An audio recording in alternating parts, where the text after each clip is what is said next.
جو ہے بیماری اور اسلام، اس عنوان کے تحت کچھ باتیں رکھنے کی کوشش کروں گا۔ یہ عنوان بہرحال اس کی کیا غرض ہے، کیوں اس کی ضرورت محسوس ہوئی، یہ بات بالکل مشہور اور معروف ہے، یہ بات ہم سب جانتے ہیں کہ جب بھی ہم دیکھتے ہیں سماج میں بیماریاں ایک ایسی چیز ہے جس سے کوئی انسان ایکسیپشنل اور مستثنا نہیں ہے۔ کوئی انسان یہ نہیں کہہ سکتا کہ جو ہے وہ بیمار نہیں ہوتا، اسے بیماری نہیں ہوئی، وہ کبھی بیمار نہ ہوا، یا اگر نہ ہوا ہے تو مستقبل میں آنے والے فیوچر میں وہ جو ہے بیمار نہیں ہوگا۔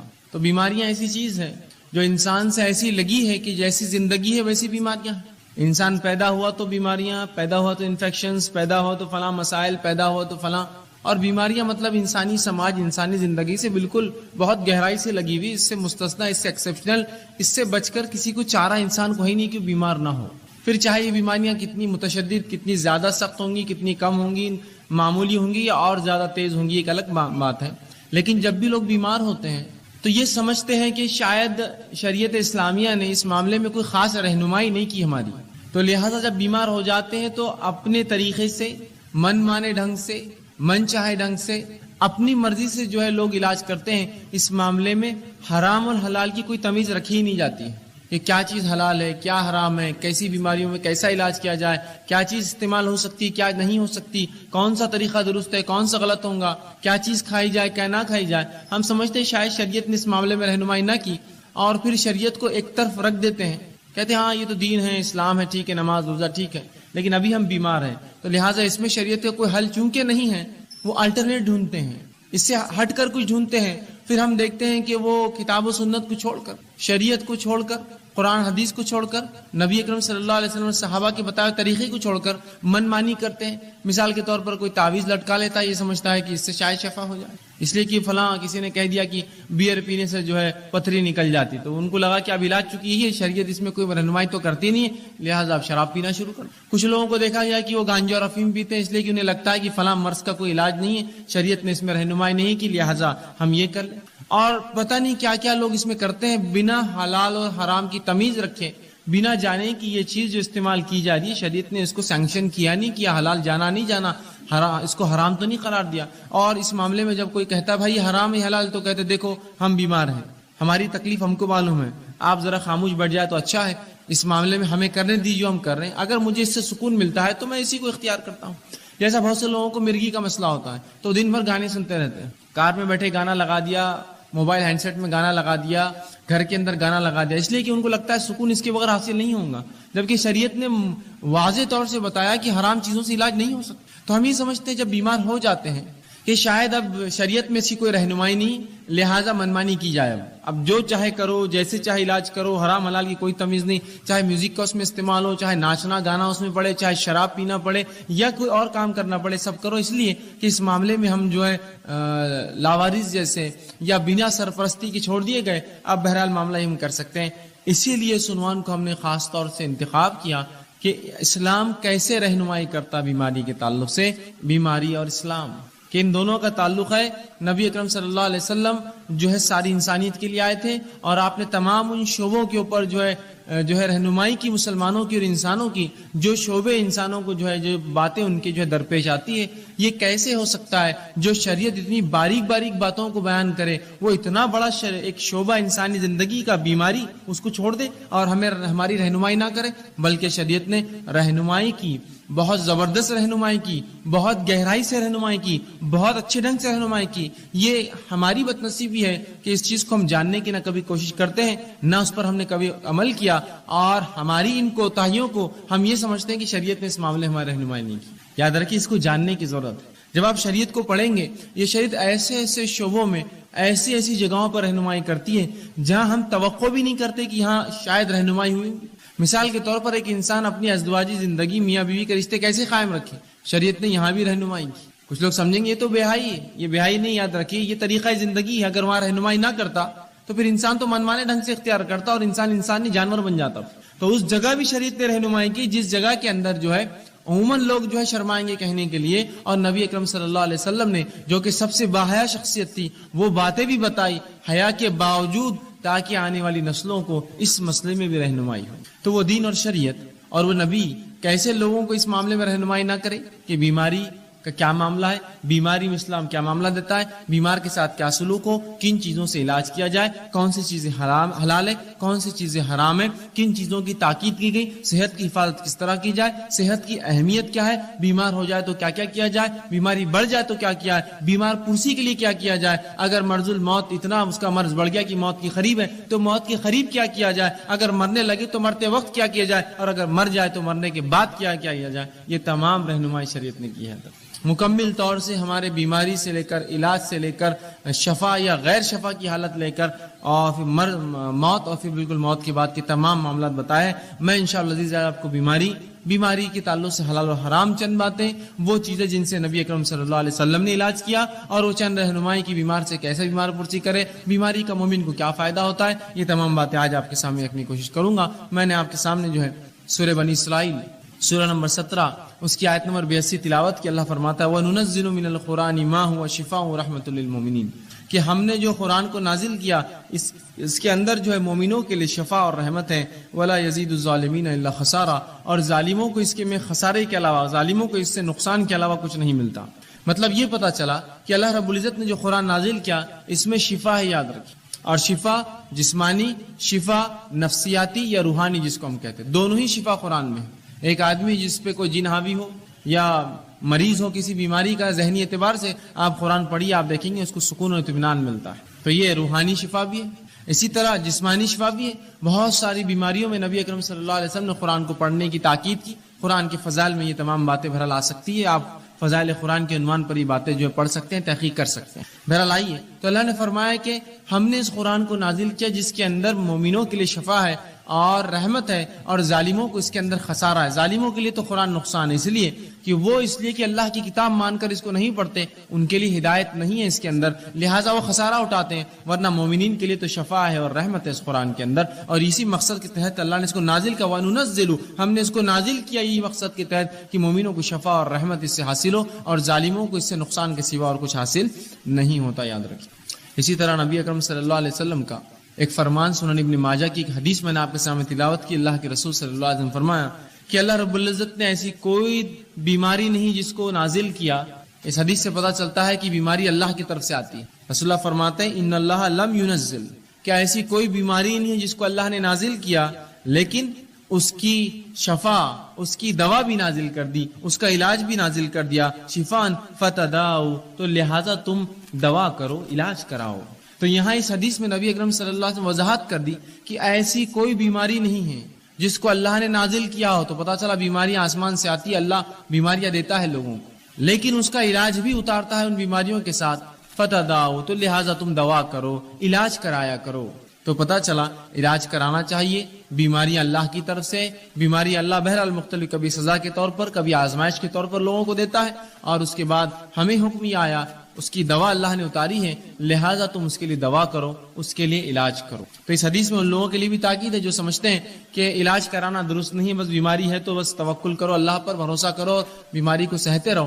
بلکہ آپ علاج کرا سکتے ہیں. نبی اکرم صلی اللہ علیہ وسلم نے کہا دوا کرو، علاج کرواؤ بیماری کا. ٹھیک. اسی طرح ہم دیکھتے ہیں بیماری جو ہوتی ہے یہ صحت کا الٹ ہوتی ہے. انسانی جسم کی جو کیفیات ہوتی ہیں جس پہ انسان جیتا ہے جو سماج میں، وہ دو ہی کیفیات ہوتی ہے، ایک صحت مندی کی اور ایک بیماری والی کیفیت. اب یہ ہو سکتا ہے کہ صحت مند ایک انسان مکمل ہو یا بیمار ہو، اور بیمار چاہے کچھ فیصد ہو یا کچھ زیادہ ہو یا کچھ زیادہ ہو.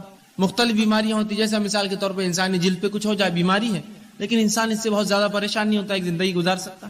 کبھی جسم کی کسی ایک اعضاء میں بیماری ہوتی ہے جس سے اس کو تکلیف ہوتی ہے، کبھی پورے جسم میں اس کو بیماری ہوتی ہے، یا کبھی جو ہوتا ہے کہ اس کا جسم اور جو ہے تمام اعضاء کے اندر بیماریاں ہوتی ہیں، مختلف بہرحال چیزیں ہوتی ہیں. تو اس چیز کو ہمیں سمجھنے کی ضرورت ہے کہ اللہ کے رسول نے علاج کرانے کا حکم دیا. اب بیٹھو. ٹھیک. تو ہمیں جو ہے علاج کرانے کا حکم دیا، اور بیماریاں جو ہے یہ صحت کا، یاد رکھیے، الٹ، بیماریاں صحت کا الٹ ہوتی ہیں. تو اس چیز کو ہمیں سمجھنے کی ضرورت ہے کہ ایک انسان یا تو صحت مند ہوگا یا تو بیمار ہوگا، اس سے ہٹ کر کوئی تیسری اس کی حالت نہیں ہوتی. یا صحت مند اور بیماری کے بیچ میں تھوڑا زیادہ بیمار، یا کچھ صحت اور کچھ بیماری، یہ بہرحال ہو سکتا ہے، یاد رکھیے. تو ہمیں اس بات کو سمجھنے کی بہرحال یہ ضرورت ہے کہ انسانی سماج میں ہماری جو زندگیاں ہوتی ہیں اس کی دو ہی حالت ہے، یا تو صحت مند یا تو انسان بیمار ہوتا ہے. اسی طرح صحت جو ہے یہ ایک بہت عظیم نعمت ہے اللہ رب العزت کی، یاد رکھیے. صحت ایک عظیم نعمت ہے، اس لیے کہ اس کے تعلق سے بار بار نبی اکرم صلی اللہ علیہ وسلم نے بیان کیا ہے تو صحت کو ہم غنیمت جانیں، اس عظیم نعمت کا ہم زبردست فائدہ اٹھائیں۔ آئیے صحت کتنی عظیم نعمت اور دولت ہے، نبی اکرم صلی اللہ علیہ وسلم فرماتے ہیں، صحیح مسلم کی روایت، آپ نے فرمایا قوی مومن بہتر ہے اس اور اللہ کے نزدیک زیادہ محبوب ہے بنسبت اس کے جو کمزور مومن ہے۔ قوی مومن جو جسمانی اعتبار سے طاقتور مومن ہے، اللہ کے نزدیک زیادہ محبوب ہے بنسبت اس کے جو کمزور مومن ہے، حالانکہ خیر دونوں میں ہے، خیر دونوں مومن میں، اس لیے دونوں ایمان والے، لیکن جو طاقتور ایمان والا ہے وہ اللہ کے نزدیک بہتر ہے۔ سوال یہ ہے طاقتور ایمان والا اللہ کے نزدیک کیوں بہتر ہے؟ اس لیے بہتر ہے اللہ کے نزدیک ایک طاقتور، اس لیے کہ جب اس میں طاقت ہوتی ہے جسمانی اعتبار سے تو وہ ڈٹ کر نوافل ادا کرتا ہے، ڈٹ کر کماتا ہے تو ڈٹ کر زکوٰۃ ادا کرتا ہے، اللہ کے گھر کا حج کر سکتا ہے، اس لیے کہ صحت ہو تو پھر حج کریں گا، بیمار آدمی کے لیے بہت مشکل ہوتا ہے، اللہ کے گھر کے طواف اور عمرے کر سکتا ہے، اور بہت سارے فائدے یاد رکھیے ایسا شخص جو اٹھا سکتا ہے۔ تو لہٰذا اس لیے فرمایا ایک قوی مومن اللہ کے نزدیک زیادہ محبوب ہے بنسبت کمزور مومن کے، حالانکہ خیر دونوں میں ہے، اچھائی دونوں میں ہے، برے کوئی بھی نہیں ہے، لیکن طاقتور مومن صحت مند مومن کو فوقیت حاصل ہے کمزور مومن پہ، یاد رکھیے۔ اسی طرح صحت کی اہمیت بتاتے ہوئے نبی اکرم صلی اللہ علیہ وسلم فرماتے ہیں، جامع ترمذی کی روایت ہے، اس حدیث کو اگر ہم سمجھ لیں تو انشاءاللہ بڑا فائدہ اٹھا سکتے ہیں اپنی صحت کا۔ آپ صلی اللہ علیہ وسلم فرماتے ہیں اور کہتے ہیں اللہ کی دو نعمتیں ایسی ہیں جس کا بہت سے لوگ فائدہ نہیں اٹھاتے۔ کیا فرما رہے نبی اکرم صلی اللہ علیہ وسلم؟ اللہ کی ایسی بہت ساری نعمتیں ہیں جن کا مومن فائدہ نہیں اٹھاتے، مطلب پتہ ہی چلا کہ اس کا فائدہ اٹھاؤ، اگر الگ انداز میں بلایا تو مانا ہی فائدہ اٹھاؤ۔ تو اللہ کی بالخصوص دو نعمتیں ایسی ہیں جس کا ہم لوگ فائدہ کم اٹھاتے نہیں اٹھاتے، اور فرمایا پہلا صحت۔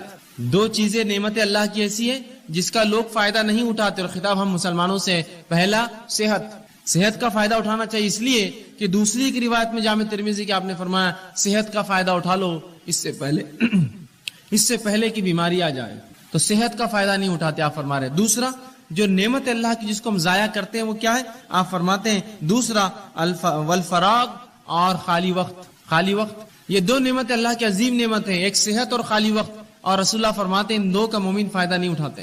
اور واقعی میں بات کتنی سچ ہے کہ جب اللہ ہمیں صحت دیتا ہے تو ہم کوئی کام نہیں کرتے ہیں، جب بیماری آتی تو ذکر و اذکار، صدقات، نوافل سب کا ہمیں جوش جاگ جاتا ہے۔ جب صحت کی کیوں نہیں فائدہ اٹھایا؟ جب ذکر و اذکار کرتے، جب نمازیں پڑھتے، قیام کرتے، اہتمام کرتے، اس لیے کہ جب اللہ نے طاقت دی تھی۔ یا پھر جوانی تو چھوڑ دیتے ہیں، جوانی جب گزر جاتی ہے اور بڑھاپے میں پھر تمام اعمال کرنے کی کوشش کرتے جو جوانی کی عبادتیں تھیں۔ یقیناً شریعت یہ نہیں کہہ رہی کہ بڑھاپے کی عبادتیں قبول نہیں ہوتی، لیکن جوانی کی عبادتیں زیادہ مطلوب ہے بڑھاپے کے مقابلے میں، اس لیے کہ یہاں انسان ینگ ہوتا ہے، اس میں جوش ہوتا ہے، اور بہت سارے ایسے کام کر سکتا ہے جو عمر نہیں کر سکتا ہے بڑھاپے کی عمر میں۔ تو کہا دو ایسی نعمتیں ہیں جس کا انسان فائدہ نہیں اٹھاتے، لوگ فائدہ نہیں اٹھاتے، مسلمان نہیں اٹھا رہے ہیں، ایک صحت اور دوسرا الفراغ اور خالی وقت۔ کتنی صحیح بات کہی۔ آج کتنا خالی وقت ہمارے نوجوانوں کے پاس ہے، لیکن کیا اس کا استعمال ہو رہا ہے؟ نہیں ہوتا ہے۔ کہاں ہوتا ہے؟ لوگ کہتے ہیں میں مصروف ہوں، لیکن مصروفیت کیا ہے؟ 2 گھنٹے 4 گھنٹے کہیں جا کے اور اس کے بعد خالی وقت بیٹھے ہیں، کبھی کھا رہے ہیں، کبھی کھیل رہے ہیں، کبھی بیٹھ رہے ہیں، کبھی چائے کی دکان پہ، کبھی ہوکو پارلر کے اندر ہے، تو کبھی جم میں پڑے ہوئے، تو کبھی سوئمنگ پول پہ خالی وقت گنوا رہے ہیں، تو کبھی گھومنے پھرنے جا رہے ہیں۔ گویا اگر ایک انسان پورا 1 مہینہ اپنا شیڈیول نکالے، اپنا ٹائم ٹیبل بنائے، تو دیکھیں اس کے اندر سے میں سمجھتا ہوں بمشکل ہر روز 2 سے 3 گھنٹے ایسے جو واقعی میں جینوین یقینی طور سے وہ جو کچھ کام کرتا ہے، باقی سب رکامہ ہوتا ہے، خالی ہوتا ہے، اور فالتو کاموں کو وہ کام سمجھتا ہے۔ تو کتنی صحیح بات آپ صلی اللہ علیہ وسلم فرمائی، 2 نعمتیں ہم ضائع کرتے ہیں، ایک صحت، دوسرا خالی وقت۔ تو صحت کا استعمال کر لیجئے اس سے پہلے بیماری آئے، خالی وقت کا استعمال کر لیجئے اس سے پہلے کہ اللہ ایسی مصروفیت دے پھر آدمی خالی ترستا رہے، کاش کہ یہ ٹائم ہوتا تو یہ کرتا، کاش یہ وقت ہوتا تو یہ کام کرتا۔ 2 نعمتوں کا رسول اللہ فرماتے ہیں، تو پتہ چلا صحت بڑی عظیم نعمت ہے، تبھی کہا جا رہا ہے کہ ان 2 نعمتوں کو لوگ فائدہ نہیں اٹھاتے ہیں۔ اسی طرح جامع ترمذی کی روایت ہے، آپ صلی اللہ علیہ وسلم فرماتے ہیں، بہرحال جو پہلی حدیث میں نے اس سے پہلے بیان کی وہ صحیح بخاری کی روایت تھی، جامع ترمذی کی روایت ہے، آپ صلی اللہ علیہ وسلم فرماتے اور کہتے ہیں اللہ کی نعمتوں میں سے جن کا سوال روز محشر سب سے پہلے ہونے والا ہے، اللہ کی نعمتوں میں سے جس کا سوال قیامت کے روز، آپ صلی اللہ علیہ وسلم فرماتے ہیں کہ قیامت کے روز جو اللہ رب العزت کی نعمتیں ہیں جن کے تعلق سے سوال کیا جائے گا، اور سب سے پہلے جس کا سوال کیا جائے گا، آپ فرماتے اور کہتے ہیں کہ سب سے پہلے اس سے پوچھا جائے گا کہ کیا میں نے صحت مند جسم نہ دیا تھا؟ جو اللہ رب العزت بندوں سے سوال کریں گا اس میں سب سے پہلا سوال کیا ہونے والا، رسول اللہ فرماتے ہیں وہ یہ ہوگا کیا میں نے صحت مند جسم نہیں دیا تھا؟ بتا اب کیا کیا اس کا؟ کیا جواب دیں گے ہم؟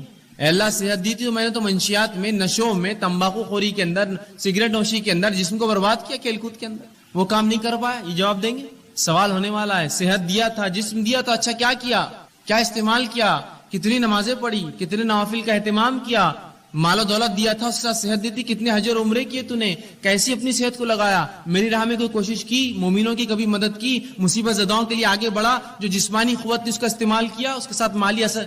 سوال ہونے والا، جسم دیا تھا کیا کیا، کیا جواب دیں گے ہم؟ بلکہ ایک روایت میں آتا ہے کہ اللہ پوچھیں گا میں نے جسم دیا تھا، کس چیز میں اس کو برباد کیا تو نے، اس جسم کو کہاں لگایا، وہ جسم تو نے کہاں اس کو بوسیدہ کر کے آیا، کیا جواب دیں گے ہم؟ آج ہم دیکھتے ہیں کہ لوگ یا ہمارے نوجوان طبقہ جو ہے بوڑھے ہوتے جا رہے ہیں، کام کر کر کے تھک گئے، اور نوجوان سستی اور کاہلی کے اندر اتنے ہی زیادہ آگے بڑھے ہوئے کہ انسان گھر کا بوڑھا کام کر کر کے تھکا ہوا ہے، اور نوجوان جو ہے بالکل آرام کر رہے ہیں، ان کو کوئی فکر نہیں، نہ گھر کی، نہ کمانے کی، نہ آگے چیزوں کی۔ اللہ رب العزت کو یاد رکھیے، اگر اللہ نے کتنا بھی دیا، یہ جسم جو اچھا دیا ہے صحت مند، قیامت کے روز سوال ہونے والا ہے کیا کیا۔ پہلا سوال یہ ہونے والا ہے، اچھا جسم دیا تھا، یہ سوال ہوگا۔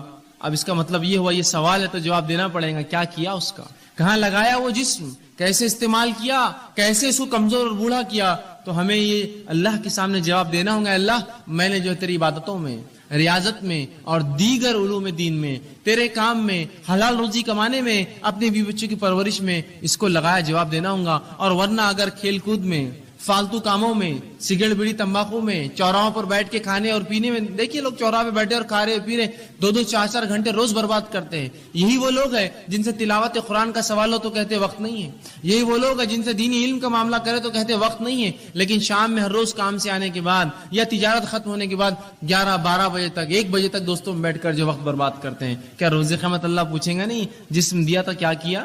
اے اللہ میں تو نکڑوں پہ بیٹھتا تھا، میلے ٹھیلوں پر جاتا تھا اور چوراہوں پر بیٹھتا تھا اور دوستوں سے بات چیت کرتا تھا، یہ جواب دیں گے اپنے رب کو؟ کھیل کود میں نے ضائع کیا، کھیل کود کی عمر ہوتی ہے، کھیلنا چاہیے۔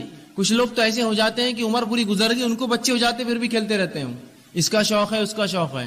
اور جب دینی کام کی بات کی جائے تو بھائی چھٹی نہیں ہوتی، کیسے کریں؟ کیوں؟ جس دن چھٹی ہوتی ہے اس دن کیا، اس دن تو کھیلنا ضروری اور فرض ہے نا مجھ پر، تو وہ دن تو چھوڑ دیجیے آپ۔ سوال یہ اللہ رب العزت کو ہم کو جواب دینا ہے، اچھا جسم دیا تھا کہاں لگا کر آیا، اس جسم کا، اس صحت کا کیا استعمال کیا؟ ٹھیک ہے، تو صحت جو ہے ایک عظیم نعمت ہے۔ اب جب یہ نعمت ہے تو ہر نعمت کی حفاظت کرنا پڑتی ہے، یاد رکھیں۔ اسی طرح صحت کی بھی حفاظت کرنا پڑے گی، اور مومن کے لیے صحت کی حفاظت کرنا فرض ہے۔ میرے اور آپ کے لیے اپنی صحت کی حفاظت کرنا فرض ہے۔ گویا ہر وہ چیز جو صحت کے خلاف جاتی ہے اس کو ہم استعمال نہیں کر سکتے۔ اور یہ بات کتنی درست ہے کہ ایک انسان، اگر آپ میرے گھر آئے اور میرے گھر آ کر تشریف رکھے اور میں آپ کو جو ہے رکابی کے اندر بسکٹس لا کر دوں اور کہوں کہ یہ بسکٹ کھانے سے ہو سکتا ہے آپ مر جائے، یا یہ چائے میری پی لیجیے، ہو سکتا ہے یہ چائے پی کر آپ کو کینسر ہو جائے، اور آپ کو لا کر کھانا کھلاؤں، اچھا کھانا، بریانی، نان خلی، اور کہوں یہ کھانا کھانے کے بعد ہو سکتا ہے آپ جو ہے کچھ دن کے بعد جو ہے گلے کے کینسر سے، یا جو ہے منہ کے کینسر سے، یا دانتوں کے کینسر سے، یا جسم کے سڑنے سے آپ مر سکتے ہیں، یہ نوش فرمائی، تو کیا وہ چیز آپ کھائیں گے؟ اس لیے کہ آپ کہیں گے صحت کی حفاظت فرض ہے۔ لیکن یہ جاننے کے باوجود کہ صحت کی حفاظت فرض ہے، ایسے کتنے لوگ ہیں کہ وہ پوڑیاں اور تمباکو اور سگریٹ پیتے ہیں جس پہ کھلا لکھا ہوا ہوتا ہے cigarette smoking is injurious to health, it may cause cancer, اور پوری تفصیلات آج کل کمپلسری وارننگ جو آتی ہیں، بلکہ ایسی وارننگ جو اگر کوئی تمباکو کمپنی نہ لکھے تو اس پر فائن ہوتا ہے، معلوم ہے اس پر فائن ہوتا ہے، اس لیے کہ یہ ثابت ہے۔ ایک دنیا کی مشہور اور معروف کمپنی مالبورو نے ایک مرتبہ یہ کیا کہ وہ اپنی سگریٹ کی ڈبی پر لکھتا نہیں تھا اشتہار، اور اس نے کئی زمانے تک فروخت کی۔ ایک خاتون کو اس سے کینسر ہوا، وہ پیتی تھی اس لیے کہ اس پہ لکھا نہیں تھا، اس کو لگا یہ سیف ہے کینسر سے، اس نے اس کو پیا، اس کو کچھ سالوں کے اندر کینسر ہوا، اس نے اس پہ جو ہے اس کمپنی پہ جو ایک کیس جو ہے ڈال دیا، کہا کہ یہ کمپنی لکھا کیوں نہیں جب اس میں اتنی خطرناک چیزیں تھیں جس سے میں بیمار ہو سکتی ہوں۔ کمپنی کو بہرحال اس سے کمپلائن کرنا پڑا، وہ کیس جیتی اور اس کو $32 بلین اس نے جو ہے اس کمپنی کو پے کرنا پڑے، اسے ایک اکیلی خاتون کو $32 بلین کا کیس ٹھوکا تھا اور اس کو ملا پورا پیسہ، اس لیے کہ انہوں نے کیوں نہیں چھاپا اپنے اس پر، جبکہ معلوم تھا اس کو 3 سال میں کینسر ہو سگریٹ پینے، اس کو لگا اس سے کینسر نہیں ہوتا، اچھی برانڈ کی کمپنی ہے سگریٹ۔ یہاں لکھی ہوئی چیزیں ہیں کہ صحت کے خلاف ہے، کینسر ہو سکتا ہے، مر سکتے ہو، ٹیوبروکلوسس ٹی بی ہو سکتا ہے، تمہیں کچھ بھی ہو سکتا ہے، لیکن اس کے باوجود بھی دیکھیے دھڑلے سے ہم پیے جا رہے ہیں۔ صحت ایک نعمت ہے، اس کی حفاظت مجھ پر آپ پر فرض ہے۔ وہ بسکٹ میرے گھر کے آپ نہیں کھائیں گے جس کو میں کھلاتے وقت کہوں اس سے کینسر ہو سکتا ہے، اس سے بیمار ہو سکتا ہے، اس سے ٹی بی ہو سکتا ہے، پھر کیسے ہم وہ چیزوں کو استعمال کرتے ہیں اپنی نفس پہ حاوی ہونے دے جو اتنی نقصان دہ۔ اور صحت کی حفاظت فرض ہے، تو یاد رکھیے اپنی صحت کی حفاظت اور دوسروں کی حفاظت ہم کو کرنا ہے. یہ نہیں کہ ہم اپنی صحت کی حفاظت کریں دوسروں کو نقصان پہنچائیں. یہ بات ان کے لیے بھی ہے جو لوگ اللہ کی جو نعمت صحت ہے اللہ دیتا ہے تو اس کو خراب کاموں میں استعمال کرتے ہیں اور بوسیدہ کرتے ہیں اس میں، اور یہ نہیں دیکھتے کہ اس سے صحت کا کیا نقصان ہے. یاد رکھیے صحت کی حفاظت فرض ہے، اس لیے کہ اللہ کی دی گئی نعمت ہے، اور اگر صحت نہ ہوئی تو کوئی عبادت آپ اور میں نہیں کر سکتے. سوچی مت کہ ہم کبھی عبادت کر پائیں گے زندگی بغیر صحت کی. عبادت کیسے کریں گے بتائیے؟ روزہ رکھنا ہے، صحت نہیں ہے. زکوٰۃ وہ دیں گا جو کمائیں گا، بیمار کما نہیں سکتا. نماز پڑھنا ہے، صحت نہیں، فرض مشکل سے ہوتی ہے تو نوافل اور دیگر نمازیں کیا پڑھوں گا؟ صحت ہر چیز کے لیے ضروری ہے. یاد رکھیے ایک مومن کے لیے تو اور زیادہ اس کی اہمیت بڑھ جاتی ہے. جو دنیا میں آیا ہی اللہ کی عبادت کے لیے، اس کے لیے تو صحت بڑی افضل ہے. تو صحت کی حفاظت میرے اور آپ کے لیے فرض ہے، اس کو خامخواہ برباد اور ضائع ہم لوگ نہ کریں. اسی طرح صحت کی حفاظت کے لیے شریعت نے اتنے احکامات جاری کیے. مثال کے طور پر صحت کی حفاظت کرو، طہارت کیا کرو. طہارت کرنا مطلب وضو کرنا، غسل کرنا، پیشاب پاخانے کے لیے پانی کا استعمال کرنا. یہ صحت کے لیے تو ہے تاکہ انسانی زندگی محفوظ ہے، گندگی سے پاک، گندگیوں سے بیماریاں آتی ہیں. صحت کے لیے دیکھیں کتنا خیال ہے، کہا طہارت کا حکم دیا. اسی طرح جو ہے کھانے پینے میں حرام اور حلال کی تمیز بتائی کہ دیکھو یہ حلال ہی حرام ہے. حرام چیزیں تمام صحت کے لیے نقصان دہ، حلال چیزیں تمام فائدے مند ہیں. تو کہا یہ حلال ہی حرام ہے. تو دیکھیے یہاں بھی شریعت نے تاکید کی صحت کی حفاظت کے لیے. اسی طرح جو ہے ایسے کاموں سے انسانی جسم کو روکا، انسانوں کو روکا جو اس کے جسم کو ہلاک کر سکتے ہیں، جیسے زنا اور دیگر اور ایسے کام جو غلط بدفعلی انسان شرمگاہ سے کر سکتا ہے. کہا یہ تمام کام بہت خطرناک ہوتے ہیں.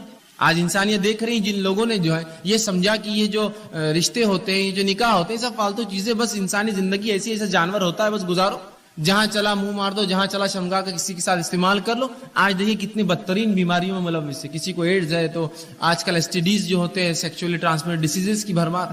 تو کہا زنا کے قریب نہ جانا. دیکھیے صحت کی حفاظت کے لیے کہا نا، زنا کرو گے تو اتنی گندی گندی بیماریوں میں ملوث ہو جاؤں گے. تو صحت کی حفاظت کی. اسی طرح اچھا کھانا کھانے کا حکم دیا کہ اچھا کھانا کھاؤ، حلال اور طیب چیزیں کھاؤ. اسی طرح جو ہے کثرت کرنے کا حکم دیا کہ صحت کو اچھا رکھو، جس کے لیے کثرت ورزش کیا کرو.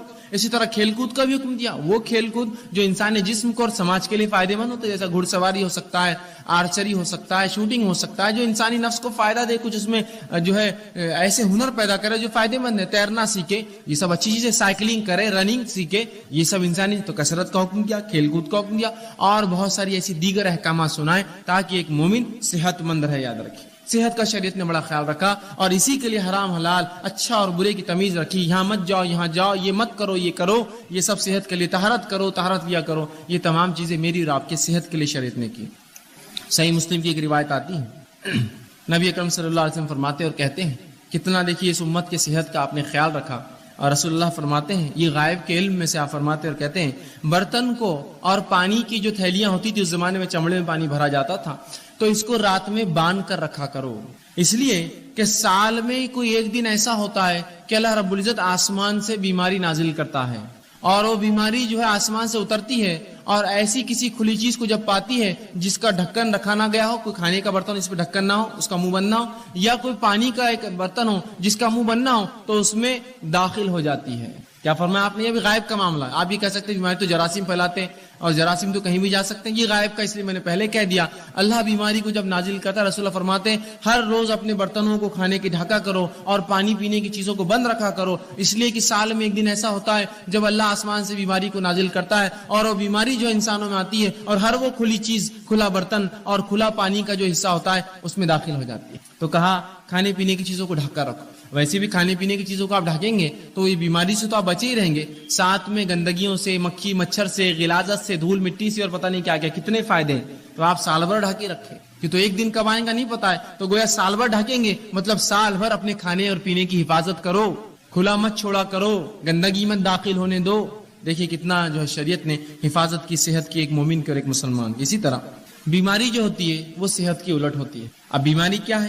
بیماری کو ہم یوں کہہ سکتے ہیں، اس کی تعریف میں دے سکتے ہیں کہ انسانی جسم میں کوئی اعضاء میں تکلیف ہو یا کمی ہو یا بگاڑ آ جائے. پورے انسانی جسم میں یا کسی ایک اعضاء میں کوئی تکلیف ہو یا بگاڑ آ جائے، یہ بیماری ہوتی ہے. انسانی جسم میں مطلب پورے شریر میں، پورے جسم میں، یا کسی ایک اعضاء میں، ہاتھ، پیر، سر، کان، ناک، منہ، گلا، انگلیاں، کچھ بھی ہو سکتا. کسی ایک اعضاء میں کوئی تکلیف ہو یا اس میں کوئی بیماری ہو، اس چیز کو یا اس میں کوئی بگاڑ آ جائے یا کمی آ جائے، اسے بیماری کہا جاتا ہے. سر درد ہو رہا ہے، بلڈ پریشر ہے، شوگر ہے، یہ پورے جسم کی بیماریاں خون کے اندر رہتی ہیں. ہاتھ میں تکلیف ہے، ہاتھ کھینچتا ہے، پیر میں فلاں ہے، انگلیاں خراب ہو جا رہی ہے، فلاں ہوتا ہے، کان میں ٹیچ، تو یہ اعضاء کی بیماریاں. تو کوئی بھی چاہے پورے جسم میں کوئی چیز ہو تکلیف دے یا جو ہے کسی اعضاء میں، اسے بیماری کہا جاتا ہے، یاد رکھیں. اسی طرح بیماری جو ہوتی ہے یہ مومنوں کے لیے آزمائش ہوتی ہے، یاد رکھیں. بیماری مومنوں کے لیے آزمائش. اور اللہ رب العزت مومنوں کو کیوں آزماتا ہے؟ وہ اس لیے آزماتا ہے تاکہ جانے، جانچے، پرکھے کہ جب ہم دعویٰ کرتے ہیں ایمان کا تو کتنے سچے ہم دعوے میں، اور جب اللہ اس دعوے کے مطابق آزمائش کرتا ہے تو کتنے کھرے اس آزمائش میں اترتے ہیں. تو اللہ رب العزت مومنوں کو آزماتا ہے بیماری کے ذریعے. تو یاد رکھیے مسلم کی روایت ہے، صحیح مسلم اور مسند احمد کی، آپ صلی اللہ علیہ وسلم فرماتے ہیں مومن کا معاملہ بڑا عجیب ہے. جب اللہ اسے فراوانی دیتا ہے، خوشحالی دیتا ہے تو اللہ کا شکر بجا لاتا ہے، یہ اس کے لیے خیر ہے، ثواب کا باعث ہے. اور جب اللہ تنگ دستی دیتا ہے، مصیبت دیتا ہے، پریشانی دیتا ہے، بیماریاں دیتا ہے تو تب صبر کرتا ہے، یہ اس کے لیے خیر اور باعث کا معاملہ ہوتا ہے. اور یہ معاملہ سوائے مومن کے کسی اور کا نہیں ہوتا. مطلب مومن کے تمام معاملے خیر اور برکت والے ہیں کہ اگر اللہ نے فراوانی دی اللہ کا شکر ادا کرتا ہے، اس کا اجر پاتا ہے. اللہ نے تنگ دستی دی، مشکل دی، بیماری دی تو اس پر صبر کرتا ہے، اور ان دونوں کے اندر وہ جو ہے بدلہ پاتا ہے. اسی طرح سنن ابن ماجہ کی روایت ہے، آپ صلی اللہ علیہ وسلم فرماتے ہیں سب سے زیادہ جو لوگ انسانوں میں آزمائے جاتے ہیں، سب سے زیادہ جو لوگ انسانوں میں آزمائے جاتے ہیں وہ سب سے پہلے ہوتے ہیں انبیاء علیہ الصلوۃ والسلام. یہ سب سے زیادہ آزمائے جاتے ہیں. دوسرا فرمایا علماء حق، یہ دوسرے نمبر پہ جو آزمائے جاتے ہیں. تیسرا فرمایا صالحین اس امت کے نیک لوگ یہ تیسرے نمبر پہ آزمائے جاتے ہیں. اور فرمایا ان میں سے کچھ ایسے گزرے ہیں پچھلی قوموں میں، انبیاء، علماء حق اور صالحین، کہ جن کو ایسی بیماریاں اللہ نے دی کہ جن کے جسم میں کیڑے پڑ گئے. بیماری آزمائش ہے، ان کے جسم میں کیڑے پڑ گئے. صالحین اور ان نیکوکاروں کے اس حد تک بیمار ہوئے کہ اس بیماری میں ان کا انتقال ہو گیا. اسی طرح کچھ ایسے تھے اللہ نے ایسی غربت دی، اتنا غریب بنایا کہ سوائے ٹاٹ کے کپڑے، کھدر جو موٹے کپڑے ہوتے پہننے کے ان کے پاس نصیب نہ تھا. اور آگے فرمایا پہننے کو کچھ نہ تھا سوائے ٹاٹ کا کپڑا، لیکن اس میں وہ اس سے زیادہ خوش تھے جتنا تم فراوانی اور خوشحالی میں خوش رہتے ہو. مطلب یہ انبیاء، یہ علماء حق اور یہ صالحین ان بیماریوں میں، ان پریشانیوں میں، ان غربت میں بھی اتنے خوش تھے، اتنے مطمئن تھے کہ جتنے ہم لوگ خوشحالی میں خوش نہیں ہوتے ہیں. اس لیے کہ یہ انبیاء، یہ علماء حق، یہ صالحین جانتے ہیں کہ یہ آزمائش اللہ کی طرف سے ہے، اور ہر آزمائش کا مومن کو کیا ملتا ہے؟ بدلہ ملتا ہے. تو جب بھی ہماری آزمائش ہو یاد رکھیے ہم صبر کریں. اور اللہ رب العزت کسی بھی انسان کو اس کے طاقت سے زیادہ نہیں آزماتا. اللہ سبحانہ تعالیٰ سورہ بقرہ سورہ نمبر 2 آیت نمبر 286 میں فرماتا اور کہتا ہے لا یکلف اللہ نفسا الا وسعها. اللہ کسی نفس کو اس کے طاقت سے زیادہ نہیں آزماتا. یاد رکھیے مجھے اور آپ کو ہماری طاقت سے زیادہ نہیں جو ہے آزماتا ہے، بلکہ جتنی طاقت ہے اتنی ہی آزمائش آتی ہے. تو اگر بیماری دی تو یہ طاقت تھی تب دی، مصیبت دی طاقت تھی تب دی، کسی نعمت کو دے کر چھین لیا یہ طاقت تھی تبھی چھینا. اللہ کسی کو اس کے جو ہے برداشت سے زیادہ نہیں آزماتا. اور اللہ کا معاملہ تو ہر بار یہ ہوتا ہے. سورہ بقرہ سورہ نمبر 2 آیت نمبر 175 میں فرمایا اور کہا یرید اللہ بکم اليسر ولا یرید بکم العسر، کہ اللہ رب العزت تو تمہارے ساتھ آسانیاں کرنا چاہتا ہے، وہ تمہیں مشکلات میں نہیں ڈالنا چاہتا ہے. تو یہ بیماریاں میرے اور آپ کے لیے آزمائش ہے. اب جب بھی کوئی بیمار ہو تو ہم صبر کریں، اس لیے کہ صبر کرنے والوں کے تعلق سے سورہ بقرہ سورہ نمبر 2 آیت 156 میں کہا فبشر الصابرین، کہ صبر کرنے والوں کو بشارت دو.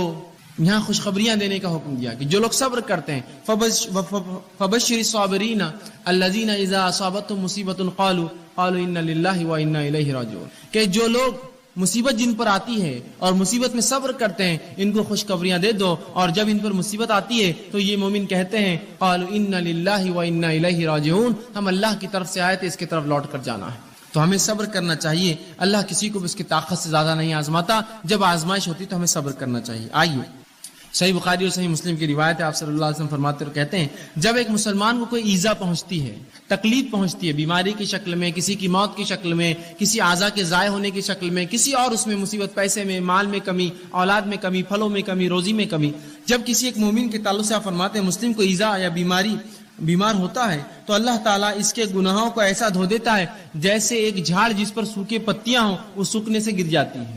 ایک مومن کو جب تکلیف، مصیبت، بیماریاں آتی ہیں تو اللہ اس کے گناہوں کو ایسا اس سے الگ کر دیتا ہے جیسے کہ ایک جھاڑ جس کے پتے سوکھ چکے ہیں وہ اس سے الگ ہو جاتے ہیں. ایسے مومن کے گناہ جو ہے بیماری کی وجہ سے، مشکل اور تکلیفوں کی وجہ سے دور ہو جاتے ہیں. یاد رکھیں تو ہر تکلیف جو مومن کو ہے اگر صبر کرے تو باعث اجر بنتی ہے، اس کے گناہ اس سے جھڑ جاتے ہیں۔ اسی طرح سورہ ابو داؤد کی روایت ہے، آئیے وہ لوگ جو بیمار رہتے ہیں، پریشان ہوتے ہیں، پریشان مت ہوئیے، سنیے نبی اکرم صلی اللہ علیہ وسلم کیا فرماتے ہیں اور کہتے ہیں۔ آپ فرماتے ہیں اللہ مسلمانوں کے گناہ بیماریوں کی وجہ سے دھو دیتا ہے، اللہ مسلمانوں کے گناہ بیماریوں کی وجہ سے دھو دیتا ہے، اس حد تک کہ جیسے سونا اور چاندی کے میل کو آگ الگ کر دیتی ہے، بیماریاں مومن سے اس کے گناہوں کو ویسی الگ کر دیتی ہے جیسے آگ سونے اور چاندی کے میل کو الگ کر دیتی ہے۔ آپ جانتے ہیں نا، سونے چاندی کو صاف کرنے کے لیے اس کو آگ میں ڈالا جاتا ہے، پگھلنے کے بعد سونا چاندی جو ہے رہ جاتا ہے اور غلاظت اوپر آتی ہے، اس سے نکال لی جاتی ہے۔ تو آپ صلی اللہ علیہ وسلم فرماتے ہیں بیماریاں مومن کو ایسا پاک کرتی ہے گناہوں سے جیسا آگ سونے اور چاندی کے میل کچیل کو نکال دیتی ہے۔ تو جو مومن بیمار ہوتا ہے وہ اس کی طاقت کے مطابق اللہ بیماری دیتا ہے، اسے کام ہے وہ صبر کرے، صبر کرنے کا بدلہ زبردست پاتا ہے۔ اسی طرح جب انسان بیمار ہو جائے تو علاج کرانا مستحب اور سنت ہے، یاد رکھیے۔ ہر شخص کوشش کرے علاج موجود ہو تو ضرور علاج کروائے، اس لیے کہ نبی اکرم صلی اللہ علیہ وسلم کی روایت ہے، سنن ابن ماجہ کی حدیث ہے کہ اللہ رب العزت نے ایسی کوئی بیماری نازل نہ کی سوائے اس کے کہ اس کا علاج نازل کیا، تو لہٰذا تم لوگ جو ہے علاج کراؤ، جو خطبے میں نے حدیث آپ کے سامنے ہے۔ تو اس حدیث سے پتہ چلا ہمیں علاج کروانا چاہیے۔ اب جب پتہ چلا علاج کروانا چاہیے، اللہ نے ہر بیماری کا علاج نازل کیا ہے، اب اس معاملے میں کیا احتیاط کرے، کیسے علاج کرے؟ تو آئیے، حرام چیزوں سے علاج کرانا یاد رکھیے جائز نہیں ہے۔ وہ چیزیں جن کو شریعت نے حرام قرار دیا ہے وہ چیزوں سے علاج جائز نہیں ہے۔ اس کے تعلق سے نبی اکرم صلی اللہ علیہ وسلم فرماتے ہیں، طبرانی کی روایت حدیث آپ فرماتے ہیں ان اللہ لم یجعل شفاءکم فیما حرم علیکم، جو چیزیں اللہ نے تم پر حرام کی ہے اللہ نے اس میں شفا نہیں رکھی ہے۔ سمجھ گیا بات کو؟ حرام اشیاء کے اندر اللہ نے شفا رکھی ہی نہیں ہے، اس میں کبھی فائدہ ہو ہی نہیں سکتا۔ گو تھوڑے وقت کے لیے ایسا لگتا ہو کہ فائدہ ہے لیکن وہ شفا کبھی نہیں دے سکتا، اس لیے کہ رسول اللہ نے فرما دیا جن چیزوں کو اللہ نے تم پر حرام قرار دیا ہے اس میں کسی قسم کی شفا نہیں رکھی ہے۔ تو لہٰذا وہ اشیاء جو حرام ہیں، نشے کی چیزیں ہو سکتی ہے، دیگر اور چیزیں ہو سکتی ہے جو شریعت نے حرام قرار دی، ان کو کر کے ہم یہ نہ سمجھیں کہ اس سے فائدہ ہو سکتا ہے، اس سے شفا مل سکتی ہے، پھر چاہے بیماری جو ہے وہ نفسیاتی ہو یا جسمانی ہو۔ یاد رکھیں حرام چیزیں کر کے شفا حاصل نہیں کی جا سکتی، رسول اللہ نے اس کی وضاحت کر دی۔ تو جب بھی اب مجھے اور آپ کو اگر ہم بیمار ہو جائے علاج کروانا ہے تو حلال چیزوں سے علاج کروانا پڑے گا، حرام چیزوں میں اللہ رب العزت نے شفا نہیں رکھی۔ اسی طرح اب کوئی شخص بیمار ہو جائے تو بیمار ہونے کے بعد یاد رکھیے قرآن و احادیث سے جو دم ثابت ہے، جو پڑھ کر پھونکنا چاہیے، دوا کے ساتھ یہ بھی کرنا چاہیے۔ جہاں حرام دواؤں کا استعمال یا حرام اشیاء کا استعمال دواؤں میں درست نہیں ہے، اس میں کوئی شفا نہیں ہے، اسی طرح یہ بات یاد رکھیے کہ انسان کبھی کبھار بیمار ہوتا ہے، بیماری ایسی ہوتی ہے کہ اس کو جو ہے جہاں دعا کی ضرورت ہے وہاں دوا اور دعا دونوں کی ضرورت ہوتی ہے۔ یاد رکھیں آج بہت سارے لوگ اس کی گواہی دیں گے، ایسے بہت ساری تھراپیز نکلی ہے جن تھراپیز میں یہ ہوتا ہے کہ صرف مریض کے آنکھ پر ہاتھ پھیرا جاتا ہے، صرف ہاتھ پھیرا جاتا ہے اور اس سے اس کو فائدہ ہوتا ہے، صرف ہاتھ پھیرتے ہیں، آپ جائیے ان کے پاس خالی ہاتھ پھیرتے ہیں، جبکہ نبی اکرم صلی اللہ علیہ وسلم نے اپنی زندگی میں تمام کام کر کے بتا دی۔ آپ لوگوں کے پاس جاتے، ان پر دعا پڑھ کر دم کرتے اور سہلاتے ان کو، وہ اعضاء کے اوپر ہاتھ رکھتے جہاں بیمار ہیں۔ تو آج بہت سی تھراپیز ایسی بہرحال ڈیولپ ہو رہی ہے، دھیرے دھیرے الٹرنیٹ میڈیسنز آئیں گی مارکیٹ میں جس میں یہ ہے کہ صرف سہلایا جائے تو اس سے فائدہ ہو رہا ہے لوگوں کو، ٹھیک ہے؟ تو لوگ یہ سوچتے ہیں کہ یہ خالی دم کرنے سے پھونکنے سے کیا فائدہ ہوگا، بہت سارے فائدے ہوتے ہیں، اللہ کے کلام کا اثر ہوتا ہے، نبی اکرم صلی اللہ علیہ وسلم کو جو باتیں اللہ نے بتائی ان کلام میں اثر ہوتا ہے اندر۔ تو اب اگر کوئی بیمار ہو جائے تو حرام چیزوں سے علاج نہ کرے۔ دوسرا، انسان اپنے نفس سے دم بھی کرے، سب سے پہلے اللہ سے پناہ طلب کرے اور پھر دنیاوی دوا کی طرف جائے۔ ہم سے جو کوتاہی ہوتی وہ یہ ہے، ہم جو ہی بیمار ہوتے سب سے پہلے ہم کہتے ہیں کہ ڈاکٹر، بس ڈاکٹر کا نام لے کے اس بھاگ گئے اور سمجھتے کہ اب ڈاکٹر صاحب نے جو دیا اس سے شفا تو ہونا ہی ہے۔ سب سے پہلے یہ کہے اللہ تو نے مجھے بیماری دی، مجھے صبر دے، اس بیماری کا اجر دے، اور اپنے نفس کو دم کرے، جو دعائیں بتائے گی وہ کرے اور ساتھ میں دوا بھی کریے آپ۔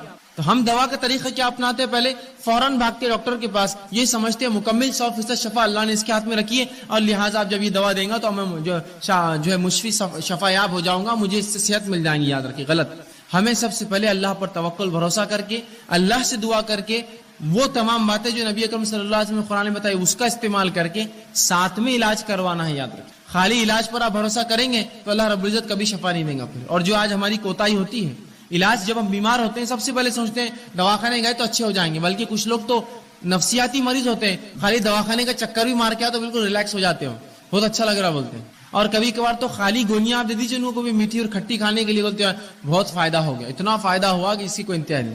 صرف جو نفسیاتی تھی. اگر آپ خالی نفسیاتی سوچ کر اتنا فائدہ محسوس کر سکتے ہیں تو سوالی جب اللہ پر بھروسہ رکھ کر وہ دعاؤں کو آپ دم کریں گے کتنا اللہ فائدہ دیں گا. آدھی بیماری کا مسئلہ تو وہیں حل ہو جاتا ہے. تو کوشش کرے کہ اپنے نفس پہ دم کرے. آئیے وہ تمام باتیں جو نبی اکرم صلی اللہ علیہ وسلم نے بتائی دم کے تعلق سے مختصر کچھ روایتیں آپ کے سامنے رکھتا ہوں.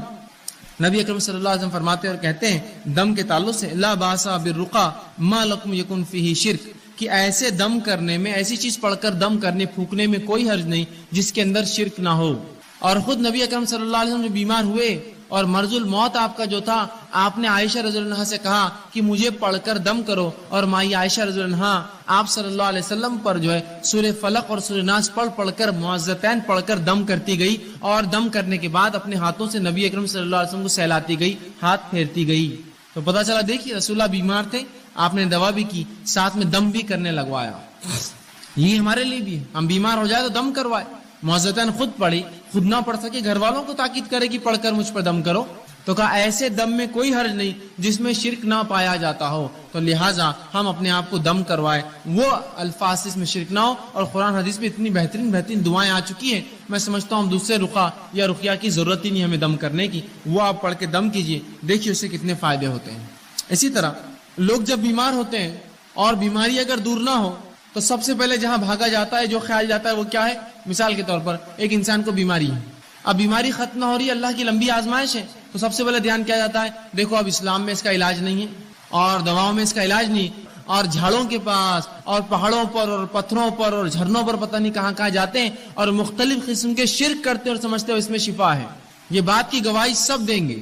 جبکہ شریعت نے یہاں بھی رہنمائی کی، کہا بیماری اللہ کی طرف سے صبر کرو، اس کا بدلہ طلب کرو اور حلال چیزوں سے علاج کرو، اور جو دم ہے کتاب و سنت ثابت وہ دم کرو، لیکن حرام کام نہ کرو. تو سب سے پہلا کام جو کرتے ہیں ہم لوگ تعویذات، تعویذ کی طرف سب سے پہلے متوجہ ہوتا ہے. یہ تعویذ یہاں باندھ لو تو ہاتھ کی بیماری دور، وہ تعویذ پیر پہ باندھ لو تو پیر کی بیماری دور، یہ تعویذ کمر پہ باندھ لو تو کمر کا مسئلہ حل ہو گیا، یہ تعویذ کو سر پہ باندھو تو یہ مسئلہ ہو گیا، یہ کڑا پہننے سے بیماری دور رہتی، فلاں کڑا ہاتھ پہ باندھنے سے یہ، چاندی کا کڑا پیر میں ڈالے تو یہ ہوتا، کان میں ایک بالی ڈالے تو مرغی کا مرض دور ہو جاتا، فلاں کرے تو فلاں ہوتا، ناک ٹوچ دی تو فلاں ہوتا، اور ہما اقسام کی، وہاں کڑا لگا دی تو یہ ہوتا، یہاں چھلا ڈالے تو فلاں ہوتا، وہاں بلا اگر رکھے چاندی کا تو وہ مسئلہ حل ہو جاتا، وہاں گھوڑے ہوتے نا، گھوڑے بنے ہوئے پتہ نہیں ہاتھی بنے ہوئے لے جا کر اور جو بلے رکھتے ہیں چاندی کے، یہ ڈالنے سے فلاں ہوتا، وہاں خفل ڈالنے سے یہ ہوتا، وہاں تاگا باندھنے سے مسئلہ ہوتا، یہاں کوڑی اور سیپی رکھنے سے یہ مسئلہ حل ہو جاتا، وہ دھاگا کالا یوں باندھنے، یہ پیلا دھاگا، دانت نکلنے کے لیے بچوں کی آسانی ہو تو فلاں پتہ نہیں تعویذ پہنا دیا جاتا، ہاتھ میں فلاں رکھے تو نظر نہیں لگتی. یہ تمام فالتو باتیں، یہ خرافات، یاد رکھیے تمام حرام چیزیں ہیں. نبی اکرم صلی اللہ علیہ وسلم نے جہاں پڑھ کر دم کرنے کا حکم دیا وہیں تعویذ اور گنڈوں کی حرمت یاد رکھی بیان کی کہ یہ تعویذات کچھ نہیں کر سکتے انسان کو. آئیے جو لوگ تعویذات پہنتے بیماری کے علاج کے لیے، سنیے نبی اکرم صلی اللہ علیہ وسلم کیا فرما رہے ہیں. آپ نے مسند احمد کی روایت فرمایا اور کہا من علق تمیمۃ فقد اشرک، جس نے کسی بیماری کے علاج کے لیے، کسی فتنے سے بچنے کے لیے، شیطانی وسوسوں سے بچنے کے لیے، کسی آفت کو ٹالنے کے لیے، کسی اچھائی کو لانے کے لیے تعویذ لٹکا لیا، من علق تمیمۃ فقد اشرک، اس نے شرک کیا. اندازہ لگا رہے ہیں آپ شرک کس کو کہتے ہیں؟ اللہ کے ساتھ اس تعویذ کو شریک کیا. ابھی تعویذ کی شکل تاگے ہو سکتے ہیں، دھاگے ہو سکتے ہیں، کڑے ہو سکتے ہیں، مالے ہو سکتے ہیں، سیپی ہو سکتے ہیں، کوڑیاں ہو سکتے ہیں، اور پتہ نہیں کیا کیا، انسانی کھوپڑی کی ہڈیاں ہو سکتی ہے، جانوروں کی جو جلدیں ہو سکتی ہے، الو ہو سکتا ہے، کوا ہو سکتا ہے، تیتر بٹیر، کچھ بھی پتہ نہیں. لوگ کہتے ہیں یہ کرنے سے بہت فائدہ ہوتا ہے، فلاں کرو، الو کو کاٹ کے ذبح کرو تو یہ ہوتا ہے، بڑواغل کو فلاں کرو تو یہ ہوتا ہے، فلاں چیز کی تمام حرام چیزیں.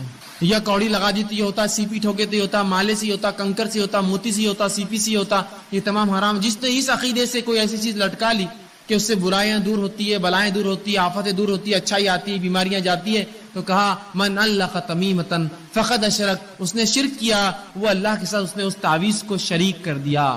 اب حوصل بولتے تاگا تو ہے، کیا ہوتا ہے یہ تاگا؟ اگر ہاتھ پر رہ گیا اور مر گئے تو آخرت میں اللہ رب العزت رب نہ ہوا، آخر میں اللہ کہیں گا اس تاگے سے ہی مانگ لے جو مانگنا ہے، میرا بندہ تو کہاں تھا، تو نے تو اس پہ اعتقاد رکھا. کیا برا حال ہوگا. آئیے سنیے نبی اکرم صلی اللہ علیہ وسلم آگے کیا فرماتے. مسند احمد کی یہ بھی روایت آپ فرماتے من علق تمیمۃ فلا اتم اللہ لہ ومن علق ودعۃ فلا ود اللہ لہ. سنیے اللہ کے رسول فرماتے ہیں جو تعویذ گلے میں لٹکا دے اللہ اس کی کبھی مراد پوری نہ کرے. رسول اللہ بدوا دے رہے ہیں اس کو. جو تعویذ گلے میں لٹکا لے اللہ اس کی مراد کبھی پوری نہ کرے.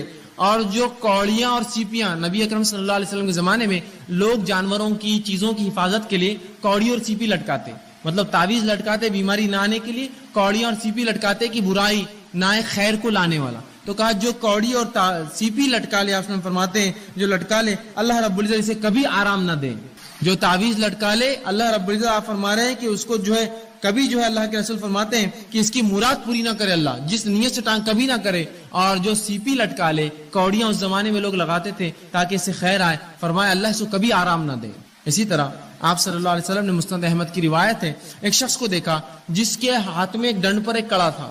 بہت سے لوگ کہتے ہیں نا چاندی کے کڑے، چھلے، پتہ نہیں مالے، گلے میں دھاگے، تاگے. سن لیجئے وہ لوگ غور سے سنیے.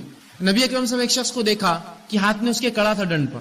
آپ صلی اللہ علیہ وسلم نے کہا افسوس، یہ کیا ہے، کیا باندھ رکھا تو نے ہاتھ پر؟ یہ تو شخص نے کہا اللہ کے رسول یہ میں نے اس لیے پہنا ہے کہ اس سے ایک جلد کی بیماری نہیں ہوتی ہے، اسکن کا ایک ڈیزیز نہیں ہوتا ہے، اس وجہ سے میں نے کڑا پہنا ہے. تو کہا کہ تو اسے فوراً اتار دے ورنہ اللہ رب العزت جو ہے تجھے اس میں ملوث کر دے گا، اس بیماری کو ڈال دے گا، وہ بیماری میں تجھے ملوث کر دے گا. کہا فوراً اتار دے کڑا ورنہ اللہ تجھے اس بیماری میں ڈال دے گا. اور فرمایا اگر تو اس حال میں مر گیا، تیری موت ہو گئی کہ کڑا تیرے ہاتھ میں ہی تھا، مر گیا تو تو کبھی کامیاب نہیں ہوگا، آخرت میں کبھی کامیاب نہیں ہوگا. کیا فرمایا کہ تو نے جلد کے امراض کے لیے پہنا، اسے اتار دے، اگر تو نے اسے نہ اتارا تو تجھے بیماری اللہ دے دے گا، اور اگر تو مر گیا اس حالت میں تو آخرت میں تو کبھی کامیاب نہیں ہونے والا، اس لیے کہ تو نے شرک کیا. تو لہٰذا ہمیں حلال چیزوں سے علاج کروانا ہے. تعویذ گنڈوں میں کوئی علاج نہیں ہوتا، یاد رکھیں. آپ دعائیں پڑھیے قرآنی، آپ دعائیں پڑھیے نبوی، یہ علاج کا یاد رکھیے جائز طریقہ ہے. آپ بعض دعائیں جو نبی اکرم صلی اللہ علیہ وسلم نے دم کیا اپنے نفس پر جب آپ بیمار ہوتے تھے، تو آئیے وہ دعائیں آپ کے سامنے رکھتا ہوں. دیکھیے یہ تمام باتیں دنیاوی علاج کے ساتھ چل رہا ہے. آپ دنیاوی علاج کراتے ہوئے یہ تمام کام کر رہے ہیں، یاد رکھیں. میں نے یہ نہیں کہا آپ سے کہ آپ دنیاوی علاج چھوڑ دیجیے اور باقی یہی کرتے رہیے، کافی ہے. آپ دواخانے بھی جائیے لیکن پہلے یہ ہوگا اور ساتھ میں پھر علاج کرواتے رہیے اور پھر صبر کرتے رہیے، اللہ سے دعا کرتے رہیے. تو علاج کے ساتھ یہ سب چل رہا ہے، اس لیے کہ یہ دونوں ملیں گے تو شفا ہے، یاد رکھیں. آئیے آپ صلی اللہ علیہ وسلم نے جو بعض دعائیں کی شفا کے لیے اس آپ کے سامنے رکھتا ہوں، بس مختصر رکھوں گا. صحیح بخاری کی روایت ہے، آپ صلی اللہ علیہ وسلم جب کسی مریض کے پاس جاتے تو اس کے جسم پر ہاتھ رکھتے اور یہ دعا پڑھتے اس کی شفا کے لیے. دعا یوں اللہم رب الناس اذهب الباس اشفی انت شافی، کہ اے اللہ انسانوں کو پالنے والے، انسانوں کے رب، اس سے تکلیف دور فرما، اس سے تکلیف دور فرما. اشفی انت شافی، اس کو شفا دے، تو شفا دینے والا ہے. لا شفا الا شفاء، تیرے علاوہ کوئی اور شفا دینے والا نہیں ہے. شفاء لا یغادر سقما، ایسی شفا دے کہ جو بیماری کو بالکل نہ چھوڑے. یہ دعا کرتے اس بیمار کے لیے، جب آپ جاتے اس کو پڑھتے اور یہ دعا کرتے کہ مریض پر ہاتھ رکھ کر یہ دعا کرتے اللہم رب الناس اذهب الباس، اے اللہ جو انسانوں کا رب ہے اس سے اس کی بیماری کو دور کر. اور یقیناً جو آپ فرماتے آگے اشفی انت شافی، تو شفا دینے والا، تیرے شفا دینے کوئی نہیں ہے. لا شفاء کا الا شفاء، تیرے علاوہ کوئی شفا نہیں دیتا. شفاء لا یغادر سقما، ایسی شفا دے اس کو کہ اس کی بیماری کو بالکل نہ چھوڑے. تو ہم بھی جب مریض کے پاس جائے، کوئی گھر میں مریض ہو جائے، یہ دعا اس کے جسم پر ہاتھ رکھ کے پڑھی، دیکھے شفا ملیں گی، ساتھ میں علاج بھی بہرحال کراتے رہیں. اسی طرح صحیح مسلم کی روایت ہے، ایک شخص نے آپ صلی اللہ علیہ وسلم کے سامنے درد کی شکایت کی. کہا اللہ کے رسول مجھے تکلیف ہو رہی ہے. کسی کے اعضاء میں درد کی شکایت کی. نبی اکرم صلی اللہ علیہ وسلم جب یہ سنا، اس کی درد کی شکایت سنی، تو آپ نے فرمایا کہ تو اپنے اس اعضاء پر جہاں تکلیف ہے اپنا سیدھا ہاتھ رکھ اور 3 بار بسم اللہ پڑھ. پیٹ دکھ رہا ہے، پیر دکھ رہا ہے، اچانک سر میں درد شروع ہوا، پتہ نہیں لوگ کیا کیا کرواتے ہیں. سنت سے یہ ہے کہ ہاتھ رکھو اور 3 مرتبہ آپ نے فرمایا بسم اللہ پڑھ. اور اس کے بعد آپ نے فرمایا اور کہا کہ 7 مرتبہ پھر یہ پڑھ. 3 بار ہاتھ رکھ کے کہے بسم اللہ بسم اللہ بسم اللہ کے نام سے، اور اس کے بعد 7 مرتبہ یہ پڑھ. اور آپ نے فرمایا اعوذ بعزت اللہ و قدرتہ، کہ میں اللہ کی بڑائی اور اس کی قدرت کی پناہ لیتا ہوں. من شر ما اجد و حاضر، اس چیز سے جو میں محسوس کر رہا ہوں یا جس کا مجھے اندیشہ ہو رہا ہے.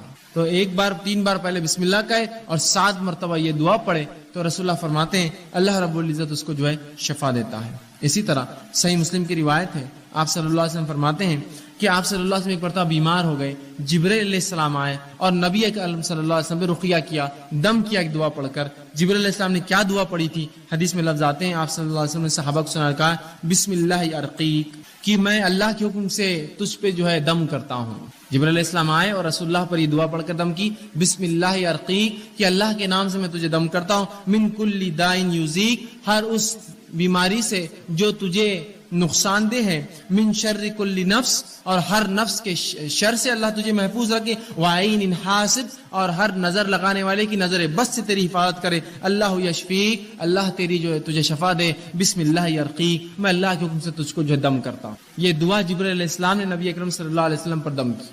اسی طرح معوذتین آپ پڑھ سکتے ہیں، اسی طرح سورہ جو ہے فاتحہ پڑھ کر ہم دم کر سکتے ہیں۔ یہ تمام کے بڑے فضائل آتے ہیں، یاد رکھیں۔ ہم نے یہ تمام چیزیں بہرحال آج چھوڑ دی ہیں، اور ایسی تمام وہ دعائیں جو قرآن سے اور سنت نبوی سے ثابت ہے آپ پڑھ سکتے ہیں۔ میں نے تو 2-4 نمونے کے طور پہ رکھی، یہ اگر پڑھ کر ہم کریں گے تو آپ دیکھیے جہاں دوا سے بھی علاج کا کچھ حصہ ہو رہا ہے، وہیں یہ دعائیں بہت حد تک نفسیاتی طور سے ہمیں جو مرض سے دور کر دیں گی، یا کم از کم بیماری ختم نہ بھی ہو تو ہم ایک مضبوط ایک مومن بنے رہیں گے۔ ہم آہو بکا نہیں کریں گے، تقدیر کو کوسیں گے نہیں، اللہ کو برا بھلا نہیں کہیں گے، اللہ سے بدگمانی نہیں کریں گے کہ ہم ہی بیمار ہونا تھا کہ اللہ ہمارا ہی گھر ملا تھا کیا، مہیچ ملا تھا کیا۔ کم از کم یہ تسلی رہیں گی انسان کو، نفسیاتی وہ مضبوط اور قوی رہے گا، چاہے جسمانی اعتبار سے کتنا لاغر اور بیمار ہو چکا۔ تو یہ دعائیں بڑی اہمیت رکھتی ہے۔ اسی طرح بعض ایسی چیزیں جن سے نبی اکرم صلی اللہ علیہ وسلم نے خود علاج کیا ہو، وہ آپ کے سامنے کچھ رکھتا ہوں واقعات اور کچھ چیزیں جن سے خود نبی اکرم صلی اللہ علیہ وسلم نے علاج کیا ہو۔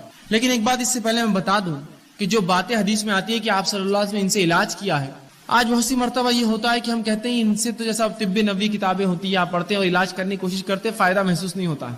وہ اس لیے کہ طب کا معاملہ ایسا ہے کہ اس پہ تجربات اور تجزیات کی ضرورت ہے۔ نبی اکرم صلی اللہ علیہ وسلم نے بہت سی باتیں فرمائی، یہ مسلمانوں کی کم علمی رہی، بے خوفی رہی، بد نصیبی رہی کہ طب نبوی ہم نے اپنے ہاتھ سے ضائع کر دی، کبھی اس پہ ریسرچ ہی نہیں کیا۔ کوئی بھی میڈیسن ریسرچ کے بغیر نہیں ہوتی ہے۔ رسول اللہ اگر یہ فرماتے ہیں کہ فلاں چیز میں یہ شفا ہے تو اس کا معنی یہ کہ اب ریسرچ کرنا پڑے گا نا، اس میں سے نکالنا پڑے گا کیسی شفا ہے، کس چیز کے ساتھ دنیا کی مل کے شفا دیں گی، کون سی اور چیزوں سے مل جانے سے فلاں فائدہ ہوگا۔ ریسرچ ورک کبھی نہیں ہوا، اور افسوس مسلمانوں نے یونانی طب کو اپنا طب سمجھا اور یونانی طب کو مکمل طور سے لے لیا، اور طب نبی اس کے چکر میں پوری جو ہے ختم ہو گئی کہ آج بہت ساری باتیں جو طب نبی میں الفاظ آتے ہیں وہ دوائیں کس کو بولتے ہیں ہم کو معلوم نہیں۔ وہ تو تبھی معلوم ہو سکتا تھا جب اس زمانے کے بعد سے لے کر مسلمان اس کو استعمال کرتے رہتے، اس پہ تجربات کرتے۔ افسوس کہ اتنا زبردست ذریعہ طب کا ہم نے کھو دیا۔ لیکن پھر بھی کچھ باتیں جو آتی رکھنے کی کوشش کرتا ہوں، وہ جو جس سے رسول اللہ صلی اللہ علیہ وسلم نے شفا کے لیے استعمال کی دواؤں کے طور پر، سب سے پہلے جو حدیث میں آتا ہے وہ یہ کہ آپ شہد سے علاج کیا کرتے تھے۔ ایک مرتبہ ایک شخص آ کر اللہ کے رسول صلی اللہ علیہ وسلم، میرے بھائی کو جو ہے پیٹ خراب ہو چکا ہے، اسے دست ہو رہے ہیں، آپ صلی اللہ علیہ وسلم کا اسے شہد کھلاؤ۔ وہ گیا شہد کھلا کر آیا، کہا اللہ کے رسول اور بڑھ چکے ہیں، کہا اور کھلا، پھر اس نے کھلا کر آیا، کہا اللہ کے رسول صلی اللہ علیہ وسلم اور بڑھ چکے ہیں، کہا اور کھلا، 3 مرتبہ کھلانے کا حکم دیا۔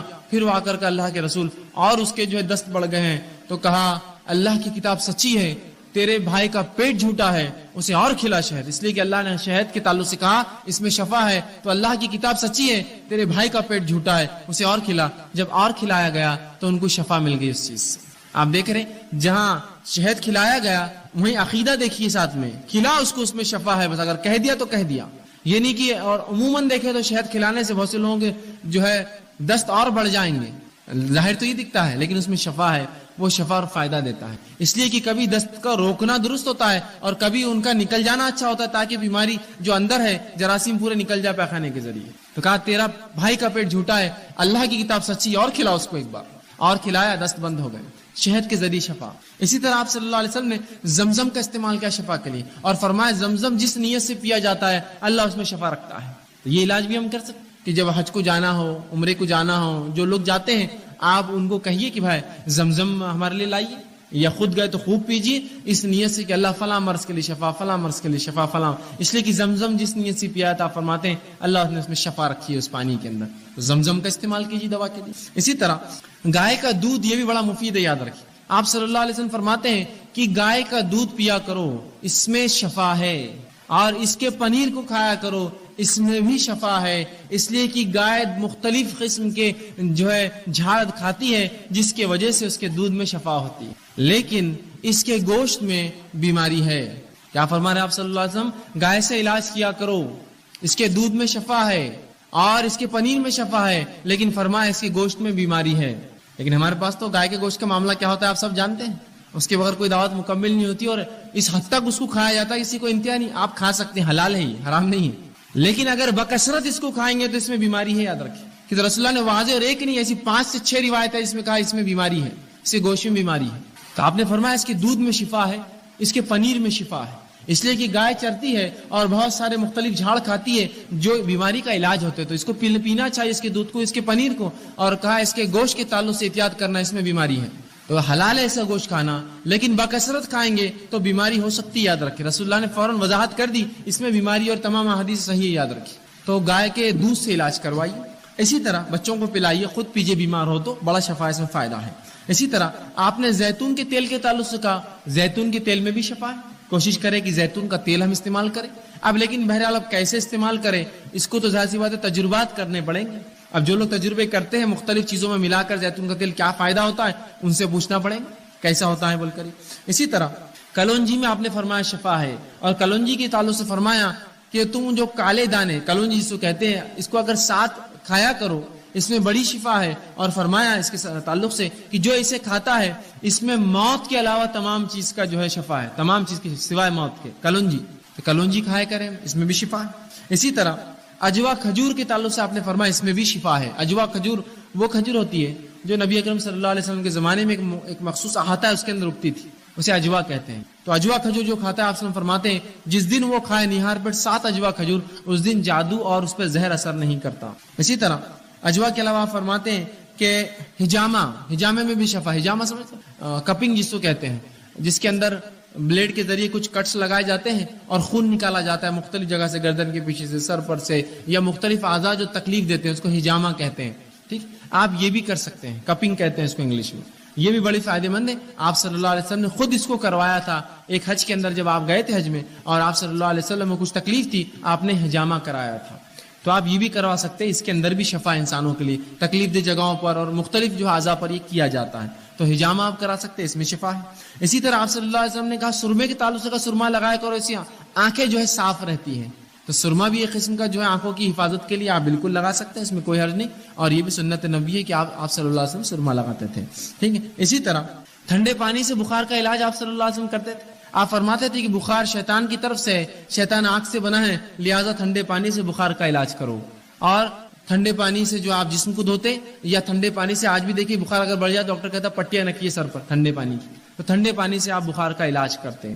اسی طرح جن چیزوں سے آپ صلی اللہ علیہ وسلم نے علاج کیا ان میں سے ایک ہے نمک کا، آپ نے استعمال کیا بچھو کے کاٹنے پر۔ آپ صلی اللہ علیہ وسلم کو ایک مرتبہ بچھو نے ڈنک مارا، آپ نے اس زخم پہ ایک نمک لگایا اور اس پہ پانی بہایا، بلکہ اس میں آتا گرم پانی میں پیر ڈالا اور سورہ فاتحہ پڑھ کر دم کرتے رہے جب تک کہ زہر کا اثر ختم نہ ہوا۔ تو نمک کا استعمال زہر کو اتارنے کے لیے۔ اسی طرح آپ صلی اللہ علیہ وسلم جن کو پیٹ کے کچھ امراض ہوتے، مرض ہوتے، ان کو حکم دیتے کہ عربی بھیڑ جس کو دمبا کہتے ہیں، جس کی دم بڑی چوڑی ہوتی ہے، بہت موٹی دم ہوتی ہے، ہمارے بکرے اور مینڈوں کی ایسا نہیں، بہت چوڑی دم ہوتی ہے، آپ صلی اللہ علیہ وسلم فرماتے اس کی دم کی چربی نکال کر لاؤ، اس کو پگھلاؤ اور 3 دن میں جو ہے 3 حصے کر کے 3 دن میں وہ چربی پیو، جس سے پیٹ کی بیماریاں ضائع ہوتی ہیں۔ دمبا جسے کہتے ہیں عرب علاقوں میں بہت پایا جاتا ہے، تو آپ صلی اللہ علیہ وسلم اس کی چربی سے علاج کا حکم دیا۔ اسی طرح راکھ سے بھی آپ صلی اللہ علیہ وسلم علاج کروایا۔ آپ صلی اللہ علیہ وسلم جنگ احد کے اندر جب آپ کو کچھ زخم ہوئے تو فاطمہ رضی اللہ عنہا نے کھجور کے پتوں کو جلایا اور اس کے جلنے کے بعد جو راکھ تھی اس راکھ کو جو زخم پہ لگا کر اس پہ پٹی لگائی، تو یہ بھی جو ہے اس سے بھی آپ صلی اللہ علیہ وسلم نے شفا طلب کی۔ تو یہ وہ تمام کچھ چیزیں تھیں جو احادیث میں ملتی ہے، میں نے کچھ مختصر جو میرے سامنے واضح تھی میں نے آپ کے سامنے رکھنے کی بہرحال کوشش کری۔ ان چیزوں کے ذریعے آپ نے طلب کی، اس کا مطلب یہ ہوا کہ یہ چیزوں کے ذریعے اور بھی جو حلال چیزیں ہم سب ان کو استعمال کر سکتے ہیں علاج کے طور پہ۔ جہاں دعائیں بھی پڑھی آپ نے، قرآنی آیتیں بھی پڑھی، صورتیں بھی پڑھی، وہیں جو ہے دنیاوی علاج بھی کیا، شہد بھی کھایا اور زمزم بھی پیا اور ساتھ میں جو ہے کھجور بھی کھائے اور سرما بھی آپ لگاتے تھے، ہجامہ بھی آپ نے کروایا اور باقی بہت سی چیزوں میں حکم دیا کہ فلاں کرو فلاں کرو اور فلاں کرو۔ تو پتہ چلا جائز اشیاءوں سے میں اور آپ علاج کر سکتے ہیں، پھر چاہے وہ کیمیکل کے فارم میں ہو آج کل یا کوئی اور فارم میں، بس جائز ہونا یہ شرط ہے۔ اسی طرح اب اگر ہم بیمار ہو جائیں تو مومن اور کافر دونوں سے علاج کروا سکتے ہیں، یاد رکھیے، مطلب ڈاکٹرز کے پاس جانا پڑے گا، آپ کو طبیب کے پاس جانا پڑے گا، تو مومن اور کافر دونوں سے علاج درست ہے، یاد رکھیے اس میں۔ اسی طرح کچھ ایسے پیچیدہ مسائل ہوتے ہیں جن میں ڈاکٹرز اور علماء دونوں کی ضرورت ہوتی ہے، تو یہاں آپ علماء سے بھی فتوے لیں گے اور ڈاکٹر سے بھی مشورے لیں گے. جیسے مثال کے طور پر کسی کو ٹی بی، معاف کرنا، کسی کو شوگر ہے. اب شوگر سے روزوں کا کیا معاملہ ہے کہ وہ روزے نہیں رکھ سکتا، تو پہلے وہ جو ہے کسی مسلم عالم کے پاس جائیں گا یا پہلے ڈاکٹر کے پاس جائیں گا. شوگر کتنی ہے، کیا اس شوگر میں روزہ رکھنے کا نقصان ہو سکتا ہے، وہ پہلے معلومات لیں گا. جب وہ معلومات مل گئی کہ نہیں رکھ سکتا، ڈاکٹر کہہ رہا ہے، پھر عالم کے پاس جائیں گا، اس کو بتائیں گا کہ ڈاکٹر نے یہ کہا میری بیماری کے تعلق سے، پھر عالم اس پر فتویٰ دیں گا اس کا کہ ٹھیک ہے آپ نہ رکھیں یا رکھیں. ٹھیک ہے، سمجھ رہے ہیں اب؟ کچھ فیلڈز ایسے ہوتے ہیں کہ جس میں دونوں کا آپ کو مشورہ لینا پڑے گا اور اس کے بعد ہی آپ جو ہے آگے بڑھیں گے. ٹھیک ہے. اسی طرح ہم دیکھتے ہیں کہ صحابہ کے علاج کے لیے صحابیات بھی کرتی تھی. بہت سے لوگ یہ سمجھتے ہیں کہ عورت ڈاکٹر سے مرد علاج نہیں کروا سکتا، مرد ڈاکٹر سے عورت علاج نہیں کروا سکتی. اس حد تک اس کو شدت سے لیتے ہیں کہ آدمی مرنا پسند کرتے ہو لیکن جو علاج کرنا نہیں. ارے بھائی، زندگی ہوں گی تو باقی سب اعمال ہوں گے نا.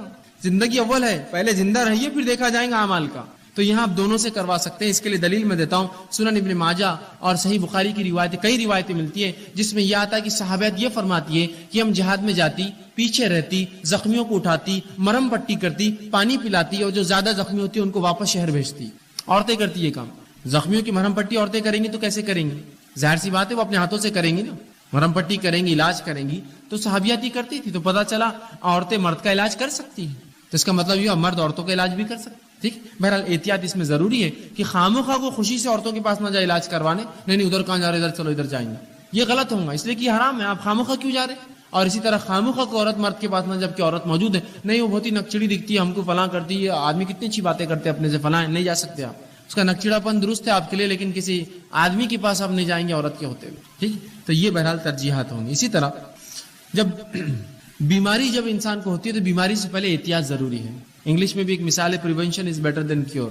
علاج سے زیادہ بہتر ہے کہ آپ احتیاط کریں. شریعت بھی احتیاط کا حکم دیتی ہے، یاد رکھیں. یہ ان لوگوں کے لیے خاص طور سے جو یہ کہتے ہیں ارے بیماری کچھ نہیں، اللہ دینا چاہیں گے، جو کرنا ہے کرو، کوئی سردی نہیں ہوتی، کوئی بارش نہیں ہوتی، کوئی دھوپ سے مجھے کچھ نہیں ہوتا، کوئی بیماری میں کچھ نہیں ہوتا، میں کچھ بھی ہے نا، اس حد تک بڑھ جاتے کسی کو حد نہیں. ایک صاحب کو میں نے دیکھا، کہا اللہ پر میرا بھروسہ ہے، میں کمزور ایمان کا نہیں ہوں. اور ایک آدمی جس کی آنکھ آئی ہوئی تھی، اس کی آنکھ کا چھپا نکال کے اپنی آنکھ میں ڈالا، اس کا میل نکال کے کہا ہاں میں اللہ پر بھروسہ رکھنے والا مومن ہوں. بولے نہیں ہوتا. یاد رکھیے یہ توکل، یہ غیر شرعی توکل ہے، غیر شرعی توکل. اس لیے کہ ان کے پاس ایک دلیل تھی.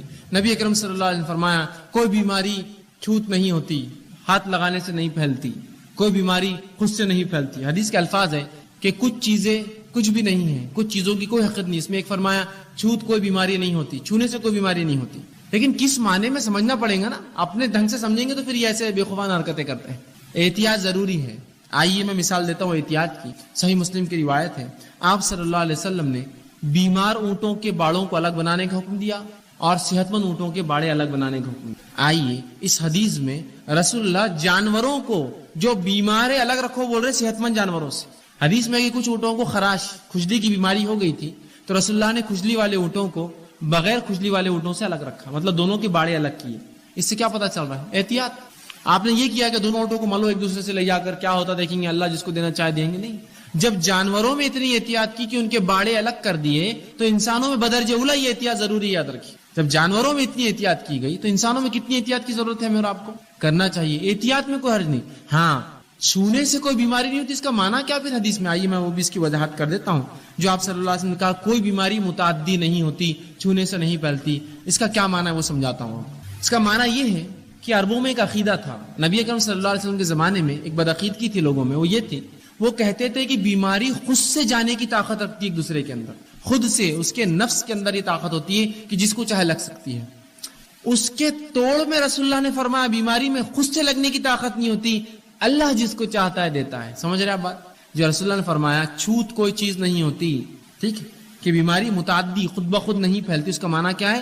جو مشرکین مکہ کا عقیدہ تھا کہ بیماری میں سیلف یہ طاقت ہوتی ہے، اللہ نہیں، اس میں طاقت ہوتی ہے کہ جس کو چاہتی ہے لگ جاتی جا کر، اس کا رد کیا اور کہا نہیں. اور اس کی دلیل یہ ہے کہ صحیح مسلم کی حدیث ہے، ایک شخص آیا کہ اللہ کے رسول اس کے بیمار اونٹوں کی وجہ سے میرے اونٹوں کو کھجلی ہو گئی، ٹھیک، خراش ہو گئی، اس کو کھجلی ہو گئی. تو آپ صلی اللہ علیہ وسلم نے فرمایا اچھا ٹھیک ہے، اس کے اونٹوں سے تیری اونٹ کو ہوئی، ٹھیک ہے. اس کے اونٹوں کو کس سے ہوئی؟ تو کہا اس کے اونٹوں سے ہوئی. اچھا، کہا اس کے اونٹوں کو کس سے ہوئی؟ تو کہا اس کے اونٹوں سے. کہا پہلے اونٹ کو کس سے ہوئی؟ تو کہا اللہ نے دی. تو کہا سب کو اللہ نے دی، کوئی اونٹ کو پھیلی نہیں ہو، سب کو اللہ نے دی. سمجھے آپ بات کو؟ جو عقیدہ تھا اس زمانے میں لوگوں کا کہ بیماری خود سے طاقت رکھتی پہننے کی، اللہ کے رسول نے اس کا نفی اور انکار کیا اور کہا ویسا نہیں، اللہ جس کو چاہتا ہے اس کو بیماری دیتا ہے۔ کہا وہ پہلے اونٹ کو کس نے بیماری دی؟ تو کہا اللہ نے۔ تو کہا تیرے اونٹ کو بھی اللہ نے دی، اس پہ الزام مت لگا۔ سمجھ رہے ہیں بات کو؟ لیکن احتیاط اپنی جگہ آپ نے کروائی، کہا صحت مند اونٹوں کو خراش والے کھجلی والے اونٹوں سے الگ رکھو۔ تو جب جو ہے بیمار جانوروں میں اتنی احتیاط ہے تو انسانوں میں کتنی احتیاط کی گئی؟ تو بالکل احتیاط کیا جا سکتا ہے، لیکن احتیاط حد سے زیادہ نہ بڑھے کہ مثال کے طور پر آپ کو چھینک آ رہی تھی، آپ میرے پاس آئے، آپ کو زکام تھا اور مجھے بھی چھینک آئی، دیکھو تمہارا وجہ سے میرے کو بیماری ہو۔ نہیں، اللہ نے دی۔ احتیاط الگ چیز ہے، لیکن ہوتا ہے نا ماں باپ ہے، بچہ بیمار ہے تو کیا اس سے احتیاط کر کے اس کو الگ کر دیں گے، بھائی ہم نہیں رہتے، دواخانے میں ڈال دو اس کو لے جا کر؟ نہیں، رہیں گے ساتھ۔ اب اگر بیمار ہوگا تو یہ نہیں کہہ سکتے ہو کہ جو ہے یہ بیماری اس کی وجہ سے ہوئی، آپ یہ کہہ سکتے ہیں اس کو بیماری تھی اللہ نے دی، مجھے بھی اللہ نے بیماری دے دی۔ سمجھے آپ بات کو؟ بیماری خود سے متعدی نہیں ہوتی، اللہ جس کو چاہتا ہے اس کو دیتا ہے۔ آپ دیکھیے نا، وبا پھیلتی ہے، لاکھوں لوگ ہوتے لیکن کچھ کو لگتی، سب کو لگتی ہے کہ کبھی کبھار تو جو ان کے پاس ہوتے ہیں ان کو بھی نہیں لگتی، ایک دم نزدیک ہے، پاس ہے، ڈاکٹرز ہوتے ہیں، پھر بھی دیکھیے بیمار نہیں ہوتے کبھی کبھار۔ اللہ چاہتا ہے جس کو، کبھی ایسا ہوتا ہے ایک آدمی اتنے اچھے ماحول میں رہتا ہے کہ کبھی وہ گندگی کی قریب بھی نہیں، پھر بھی بیمار ہو جاتا ہے۔ اللہ جس کو چاہتا ہے بیمار کرتا ہے، جس کو چاہتا ہے شفا یاب رکھتا ہے، صحت مند رکھتا ہے۔ ٹھیک اسی طرح بیمار کی بیمار پرسی واجب ہے۔ جب کوئی بیمار ہو جائے تو میرا اور آپ کا کام ہے اس کی بیمار پرسی کرے۔ صحیح بخاری اور صحیح مسلم کی روایت ہے، متفق علیہ حدیث ہے، آپ صلی اللہ علیہ وسلم نے فرمایا مسلمان کے مسلمان پر 5 حق ہے، 5 رائٹس ہے اس کی، 5 حق ہے۔ کیا ہے؟ پہلا فرمایا سلام کرے تو جواب دے، کوئی مسلمان سلام کرے تو آپ خاموش نہیں بیٹھ سکتے، جواب دینا پڑے گا۔ دوسرا فرمایا بیمار ہو جائے تو عیادت کرے، بیماروں کی عیادت کرنا چاہیے، یاد رکھیے سنت رسول ہے۔ اسی طرح تیسرا فرمایا جنازہ مر جائے تو جنازے میں پیچھے جائے چلے۔ اسی طرح فرمایا دعوت دے تو قبول کرے، بنا وجہ انکار نہ کرے، اور چھینک آئے تو چھینک کا جواب دے۔ یہ مسلمان کے مسلمان پر 5 حق ہے۔ ٹھیک ہے، تو اس میں ایک فرمایا کہ جب بیمار ہو جائے تو بیمار پرسی کرے، عیادت کرے۔ تو میرا اور آپ کا کام ہے جب کوئی میرا بھائی بیمار ہو ضرور بھی ضرور اس کی عیادت کے لیے ہم اس کے گھر جائیں۔ اب عیادت میں کیا خیال رکھیں، کیا چیزوں کا جو ہے مد نظر رکھیں ہمارے کہ ہم کسی کی عیادت کے لیے جا رہے ہیں؟ آئیے، یہ آداب بھی ہم کو معلوم نہیں ہوتا تو بہت نقصان ہوتا ہے۔ کیا آداب ہے اس کا؟ سب سے پہلی چیز تو یہ، جب کسی مریض کی عیادت کے لیے جائے تو اس کو تسلی دی جائے، دیکھیے ایسی بیماریاں تو ہوتے رہتی ہے، یہ اللہ کی طرف سے ہے، آج ہے کل نہیں ہوں گی۔ بہت سے لوگ ایسے بیمار ہوتے ہیں لیکن اللہ شفایاب کرتا ہے، گھبرائیے مت، اللہ سے ناامید مت ہوئیے، غیر غلط باتیں مت کہیے، اللہ کا ذکر کرتے رہیے، اللہ آپ کو ضرور شفایاب کرے۔ لیکن یہ توفیق بھی ہم کو نہیں ہوتی بولنے کی۔ بہت سی مرتبہ میں نے لوگوں کو دیکھا، ایک شخص ایک دوسرے شخص سے بات کر رہا ہے، ایک خاتون دوسری خاتون سے بات کر رہی تھی اور وہاں بیٹھ کر وہ کہنے لگی کہ آپ بیمار ہو گئے، کیا تکلیف ہے آپ کو؟ تو اس نے کہا کہ میرا سر اچانک دکھا اور مجھے چکر آ کے میں گر گئی۔ کہا اچھا یہ بیماری، وہ ہمارے پڑوسیوں کو بھی ایسی 2 بار ہوا؟ انہیں بولا اس کے بعد کیا؟ اور وہ مر گئی تیسرے دن۔ اب وہ بیچاری کا کیا حال ہوا ہوگا؟ اور ایک نہیں، پھر انہوں نے لسٹ شروع کر دیے، وہ دیکھو ان کی بچی کو ہوا 5 دن میں مر گئی، ان کی بچی کو ہوا 3 دن میں مر گئے، ان کو ہوا اب تک پاگل ہے۔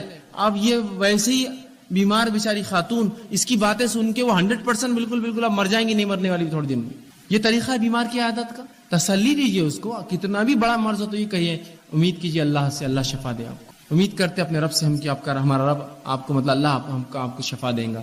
یا ایک شخص بیمار تھا، ایسے واقعہ سنائی جو بیماری میں بچ گئے، ہو سکتا ہے بہت سے مرے بھی ہوں گے اس بیماری میں، لیکن کیوں ضرورت ہے سنانے کی؟ نہیں دیکھیے وہ فلاں تھے، لوگوں نے کہہ دیا تھا کہ وہ بچ نہیں سکتے، کہ الحمدللہ آج اللہ نے زندگی دی ہے، آپ دعا کیجیے اللہ سے، دعا کرتے رہیے، اللہ شفا دیں گا۔ یہ ادب ہے اس کا کہ جب کسی کے پاس جائے تسلی دے، اور نہ صرف اس کو تسلی دے بلکہ دوسروں کو بھی کہے کہ اللہ اس کو شفا دے گا، امید کرتے ہیں۔ نبی اکرم صلی اللہ علیہ وسلم کی بیماری میں علی بن ابی طالب رضی اللہ عنہ گئے اور رسول اللہ سے ملاقات کی، جب نکلے صحابہ نے پوچھا کیسے ہے؟ تو کہا ٹھیک ہے، اللہ شفا دے دیں گا۔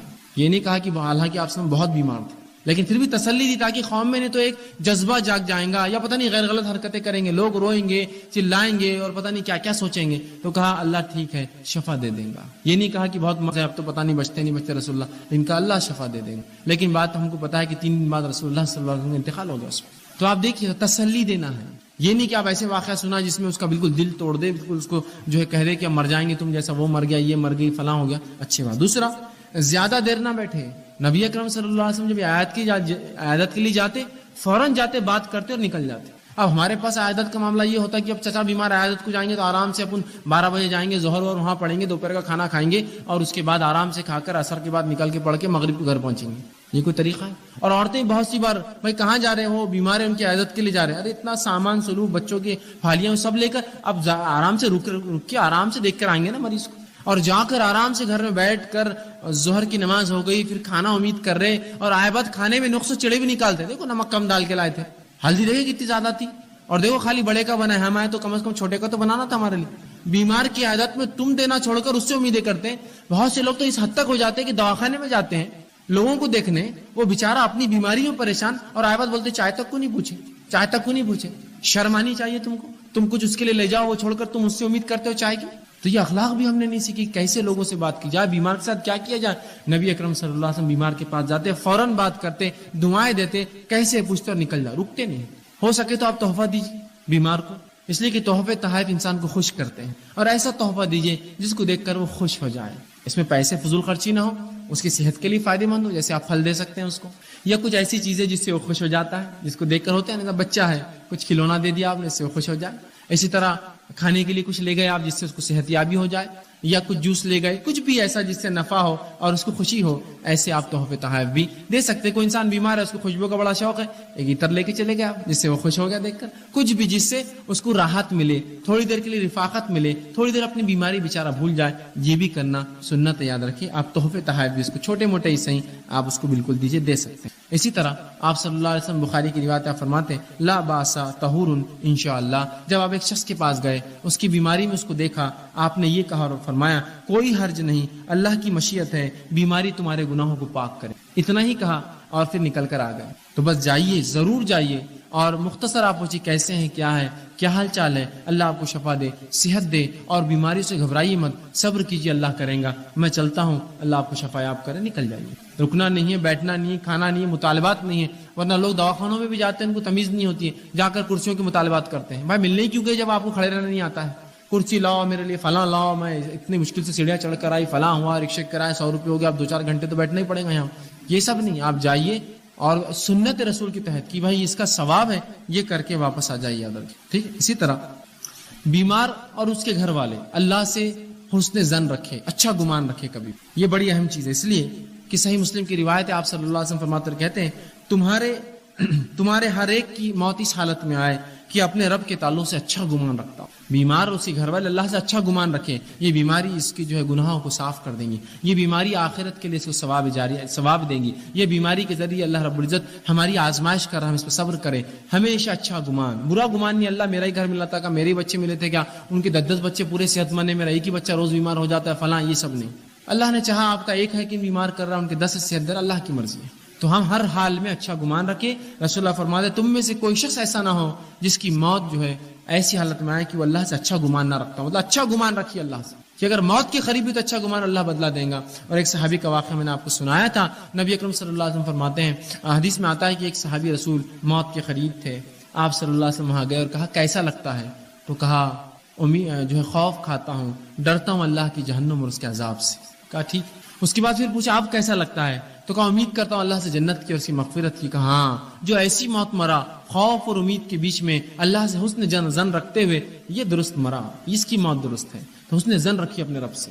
بیمار کے گھر والے بھی، بیمار بھی کبھی بھی بدگمانی نہ کرے کہ اللہ نے مجھے کیوں دے دیا، میں تو ابھی زندہ رہنا چاہتا تھا، ابھی تو میرے بچے کی بھی شادیاں نہیں ہوئی، لوگ تو پوتوں کی شادیاں دیکھ کے مرتے ہیں، میرا تو ابھی کچھ ہوا بھی نہیں، فلاں بھی نہیں، یہ سب نہیں۔ اللہ نے جیسا چاہا کچھ لوگوں کو 100 سال زندگی دی، کچھ کو 80 سال دی، کچھ کو 50 سال دی، کچھ کو زندگی نہیں دی، کچھ پیدا ہوتے ہی مرتے ہیں، کوئی ماں کے پیٹ میں مر جاتے ہیں، کوئی 10-12 دن میں مرتے ہیں، ہر کسی کا ٹائم لکھا ہے، بس جتنا ٹائم ملا